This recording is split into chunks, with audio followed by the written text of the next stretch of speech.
देखिए जेई 2025 में एक नया कॉन्सेप्ट में इंटीग्रेशन पूछा गया था, इससे पहले अब तक जेई में ऐसा क्वेश्चन नहीं आया था।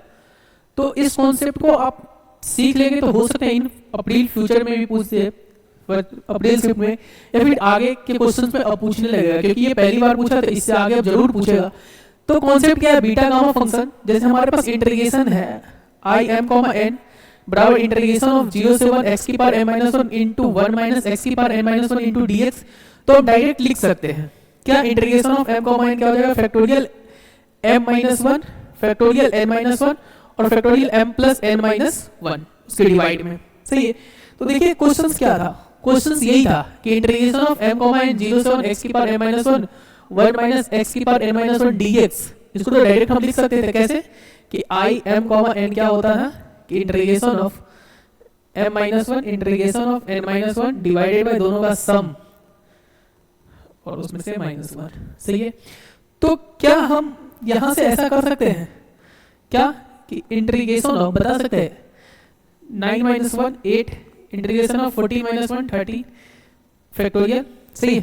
फिर इस दोनों का सम आएगा 23 में से एक गया तो 22 फैक्टोरियल प्लस इसी तरह से हम बोल सकते हैं कि फैक्टोरियल 10 में से एक गया तो 9 फैक्टोरियल 30 में से एक गया तो 12 फैक्टोरियल और 10 और 13 23 में से एक गया तो 22 फैक्टोरियल। क्या दोनों जगह से 22 फैक्टोरियल कॉमन आ गया?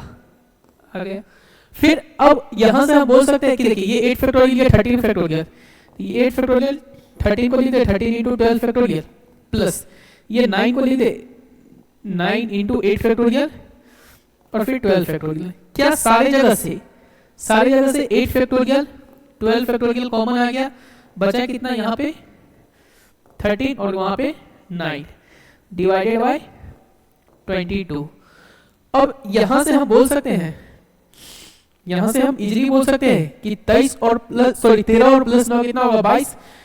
ये कितना हो गया 8 फैक्टोरियल, ये कितना हो गया 12 और स्वाभाविक है ये कितना होगा 22 और एक 22 कैंसिल हो गया तो बचा कितना 21। सही है।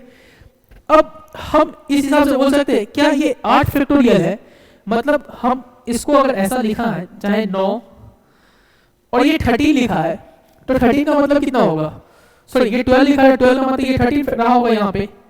अब इस दोनों का सम कितना होगा 13 और 9 का सम कितना होगा, 13 और 9 का सम हो जाएगा कितना 13 और 9 का सम 22 में से एक गया तो 21 फैक्टोरियल, मतलब ये इस पे बैठ गया तो मेरा आंसर क्या हो जाएगा ये। तो ये कॉन्सेप्ट आपको कैसा लगा, समझ में आया तो नीचे जरूर कमेंट कीजिएगा। बट ये पहली बार आया है जनवरी शिफ्ट में, इन फ्यूचर अप्रैल शिफ्ट में भी आएगा और आगे भी आएगा, इसलिए आप इस कॉन्सेप्ट को अच्छा से पढ़िएगा। Integration of beta gamma function को एक बार आप याद ही कर लीजिए तो ज्यादा अच्छा रहेगा कि integration of beta gamma function क्या होता है कि integration of m comma n 0 से 1 x की power m minus 1 1 minus x की पावर n माइनस 1 dx दिया है। तो integration of m comma n को सीधा लिख सकते हैं कि m minus 1 factorial n minus 1 factorial और दोनों का सम माइनस 1 फैक्टोरियल से हम डिवाइड कर देंगे। सही है। अच्छा लगा बताइए।